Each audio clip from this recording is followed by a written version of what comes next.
Hello everyone, and welcome to another episode of JeremyCraft. We started off today's episode with our daily fishing session, trying to find some more leather, and unfortunately today we were not as lucky as the other days. We did get some nice stuff, obviously, the name tag, Nautilus shells. We got 2 fishing rods, which is nice. One of them has lure 2, which is always nice to get. We can combine this with our other one and get a little bit better odds in the future, but all in all, not too bad. Now, moving on to the next task. I mentioned at the end of the previous episode that I wanted to start today's episode by doing the remaining 2 nether trips. Now, this is very important for us because we need to find a nether fortress before we can get started on villager trading in full.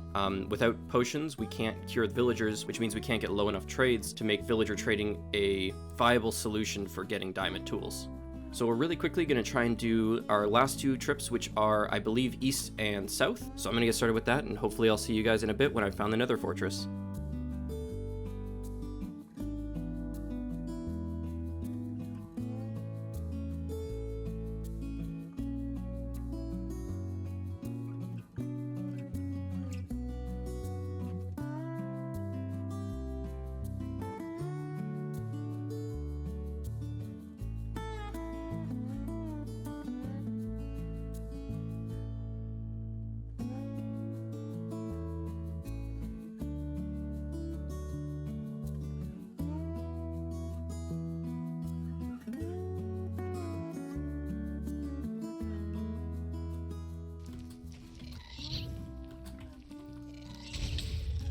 Oh my god. Okay, I found another fortress, but I'm being absolutely assaulted here. Okay, there's one. Jeez. Okay, I was getting attacked by a magma cube and 2 ghasts at the same time. That was an exciting way to end our nether trips, I guess. As I was fighting them, I looked over this way, and I could see, I don't know if you can see it in the corner of my screen there, the bridge for the nether fortress, so we have found one. We had a bit of a weird journey here. I took this really long sort of like arcing pathway to get away as far away from the Bastion Remnant as I could, because I'd already explored that area and couldn't see anything. And then as I got to the top of this hill, from that hill right there, I could see the Bastion Remnant, so I just did like a big U-turn. So the upside of that is that we're like really close to where our home portal is. Close enough that when we make a tunnel in the nether roof, it's going to be incredibly quick to get back and forth. So I'll update you guys when I've made it to the fortress, because that's a bit of a distance, and I don't have any blocks. Alrighty, we have made it into the nether fortress. My cat Pumpkin is sitting underneath my microphone right now, so if you hear purring, I apologize. I don't know how loud it's going to be in the recording, but just know that that's what that sort of buzzing sound is. I can hear Blaze spawning. Okay, that's a wither skeleton. No, I didn't want to fight a wither skeleton right now.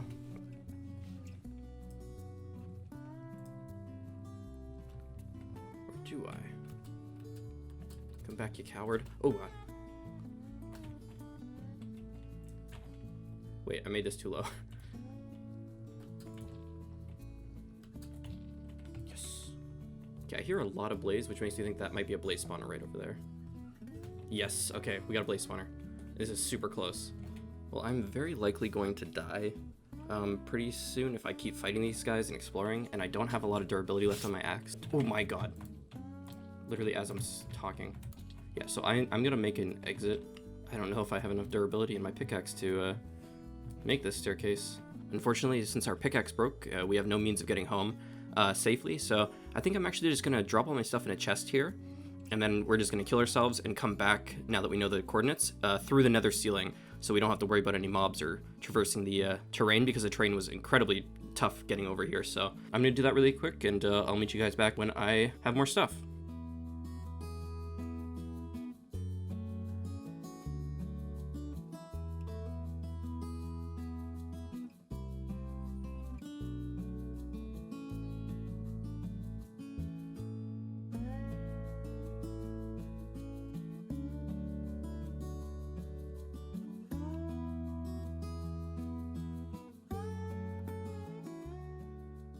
Guys, mistakes were made.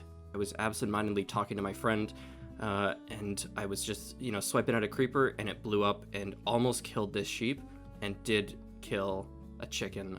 Another casualty to my inability to light up my island. In my defense this time, I don't understand how creepers spawned while I was in the nether, but yeah, so we're gonna have to add to our to our graveyard. The death toll is climbing. How many people will die as a result of my negligence?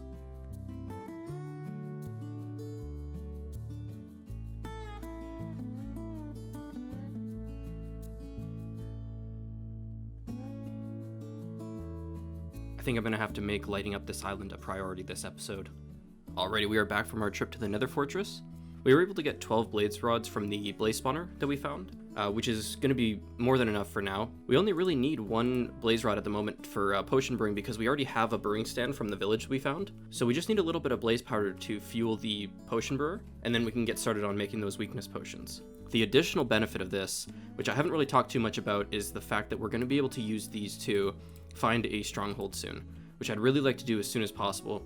If we can find a stronghold, that's going to open up a lot of possibilities for us in terms of gaining levels from the Enderman farm to farming shulker boxes, and even just going hunting in the end cities for things like diamond tools. So getting some Eyes of Ender will really help us get going on finding that stronghold, which I'll probably do in the next episode or at the end of this episode. I haven't decided. Depends on how long everything takes today. Now, there are a bunch of different things that I've talked about recently that I want to get going on. You know, I keep going on about the villager trading and the potion brewing, but we cannot continue working on this island until we've committed to lighting it up. We had that other tragedy with the chicken getting blown up, so I think that we're going to commit to lighting up as much of the island as possible, because any amount that we can do is just going to minimize spawns. So even if we don't, cover the entire island in light, at the very least, we're going to minimize the risks. So I'm going to get cracking on that. I'll probably turn it into a time lapse, and I'll catch you guys in a minute when I'm done.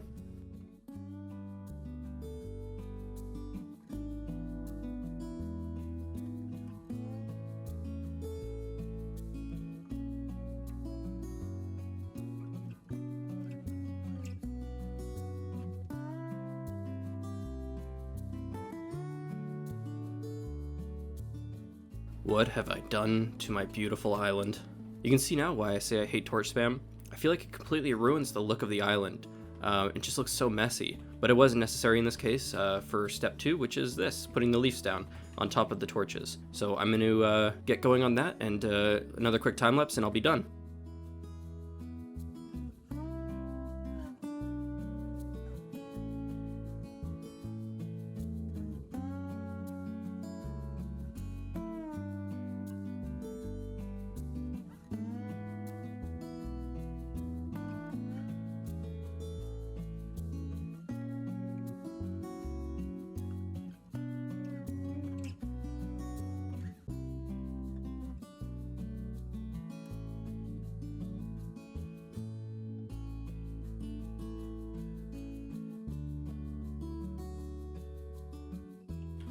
Alrighty, we just finished lighting up the island. Man, that took absolutely forever, and my hand hurts so bad. Just placing all of these was just a friggin' nightmare. I do want to point out, like, this looks about a million times better than the torch spam, but it does still look, not great. Like, it's, covering our entire island. It's all pocky, and there's just, dots everywhere. It's worth remembering this island is not going to be barren like this forever. I know I've said this in so many episodes, but I just want to, for anyone who's not seen the previous episodes, this island's going to be covered in trees. So most of this will be not visible. It'll just, be hidden light sources. But it's getting a little bit late, so I'm going to hop off for the night, and I don't know what I'm going to be working on in the morning, but I guess you guys will find out when I come back. Alrighty, so I've made a decision on what I want to do. Judging by my hotbar, you can probably tell we're about to go on a bit of a journey. I've taken some of the blaze rods and turned them into blaze powder so we can make some Eyes of Ender, because I think it would be great if we could find the Stronghold. Now, we're obviously going to be sharing the End Island with the previous world, which means no Ender Dragon fight, unfortunately, but it will be nice to have access to the Ender again so we can have a more consistent source of levels. So once we find it, I'll make a portal, and then we can make another one in the Nether a little bit later, and we'll have a nice, quick, easy way to get to the Ender.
Well, we messed up. I probably should have put a bed above the stronghold in case that happened, but whoops. So one thing that I've realized coming back here is that we're actually not that far away from our base. If you can kind of look over there, you can see that's the village that we protected, and we already have a portal that goes there. And the stronghold is only 800 blocks or so in a straight line from here. So the portal we make in the Nether will not be very far from the tunnel we've already dug for the villager trading place. So there it is. Ooh. Oh god, it's following me. Come on, come on, come on, come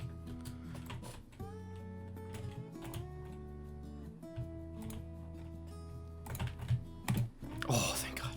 Just about to blow up all my items. Look at that. This stronghold is a friggin' maze. It is so big. I don't think I've ever run around a stronghold this long and not found the end portal room.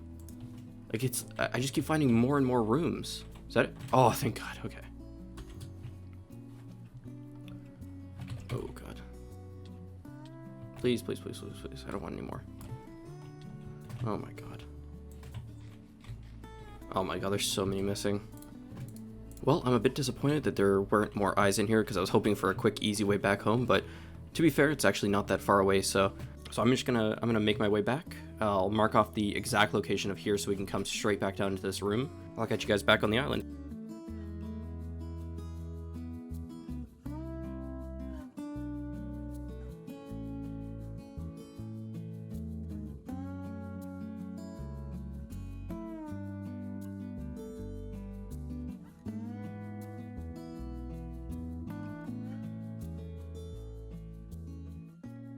Alrighty, we just got back from setting up the portal in the Nether. Now that we have this more consistent source of levels coming soon, I think it's all the more reason that we need to get going on curing up those villagers as soon as possible. So I'm really quickly going to brew up some potions of weakness, and I'm going to go over to the village and we can start zombifying and curing some of these guys. And hopefully we'll get maybe 3 or 4 different farmer villagers, which should be enough to get us a decent amount of emeralds for trading with the toolsmiths. And hopefully those toolsmiths in turn will have nice diamond trades.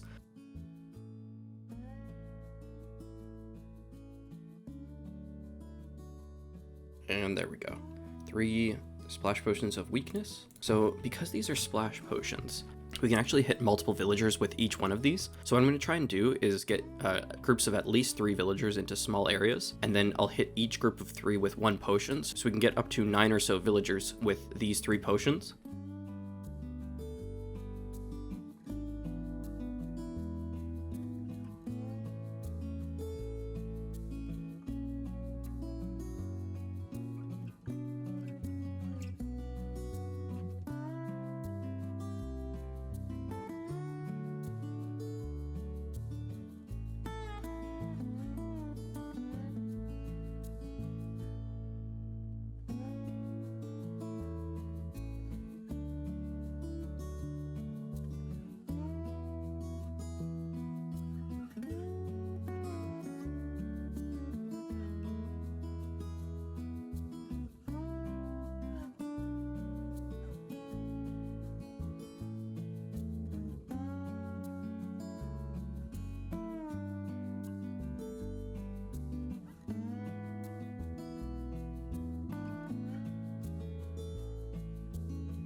Alright, we have got a pretty good start on wrangling these villagers. Not going to pretend that was easy. That was incredibly frustrating, as moving villagers always is. But I'll show you what we've done here. So in the first room, we have all of our trading villagers that we already have. So, except for this guy. We've got the Silk Touch Librarian, the Farmer, and over there is one of the Toolsmiths. So yeah, and then over here we've got the other trading villagers. We got the Toolsmith and the Efficiency 5 villager, and then 2 villagers that don't have any trades yet. So I'd like to get started on zombifying some of the villagers, but before that we're going to need some gold, because we have enough for 4 of our villagers to be cured, but we need enough for the other 4 as well. So I'm probably going to quickly head into the Nether and gather some gold, and when I get back I'll be able to continue on with curing these villagers.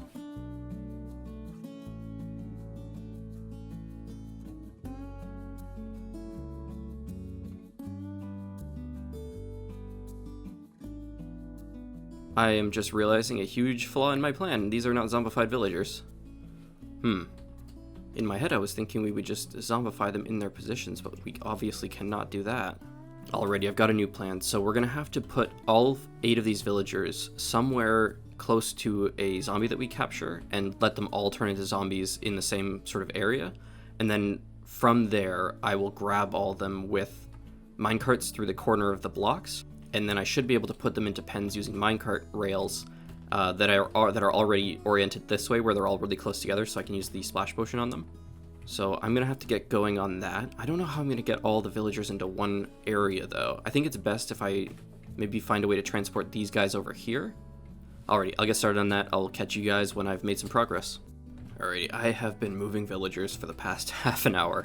I was able to get all of these guys over to the building over there using the minecart rails and tracks.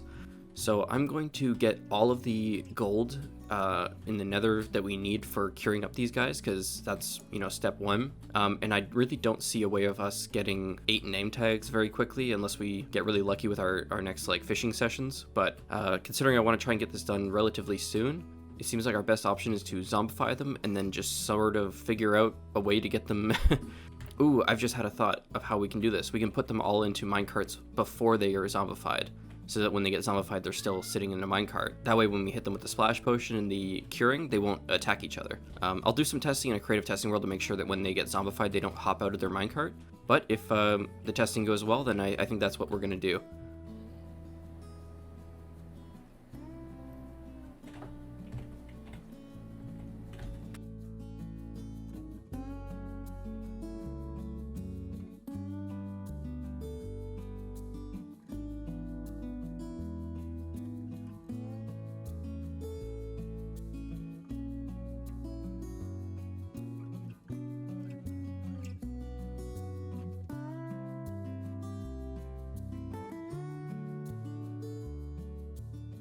Alrighty, we've got everyone in their spots, 1 block apart, in their minecarts, so if we can get a zombie in here, he'll be able to, one by one, turn them all into zombie villagers, and then when we come back here, we'll be able to splash potion here and here, and cure all 8 of them at once. So as the sun sets, I'm going to wait for some zombies to start spawning, and then I'll see if I can grab one and get them over here.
Alrighty, we have got it.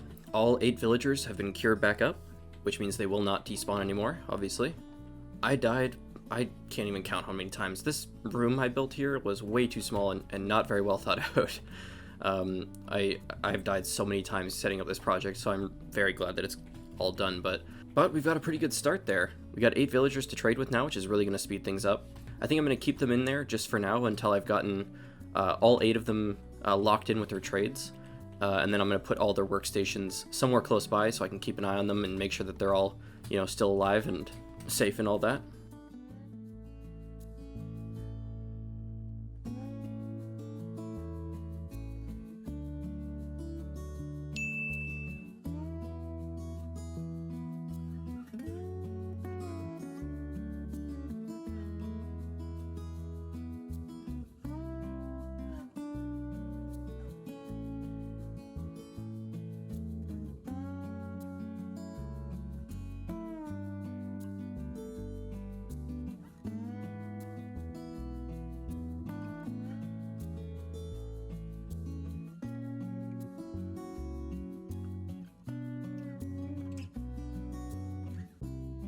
Guys, I have got some exciting news. So we've been trading with these guys for a little while, and I'm really happy with how this is going. So just as a reminder, when we came here, we had about 2.5 stacks of pumpkins, and I'm going to show you right now what we got from that. Now this is just absolutely wonderful. I'm going to show you really quickly the 2 villagers.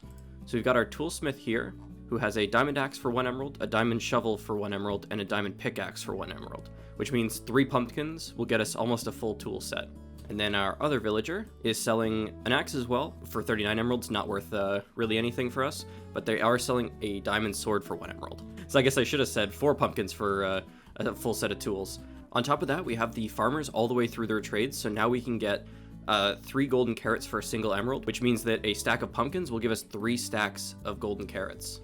All in all, this went really, really well. Like, I have no complaints here. Obviously, we could have gotten, you know, really lucky and got, you know, unbreaking tools or silk touch right off the bat. But honestly, that kind of stuff doesn't really matter too much, because once we have all our librarians set up, it won't matter what tool trades we already have, because we can always unenchant them on a grindstone and then put on whatever stuff we need.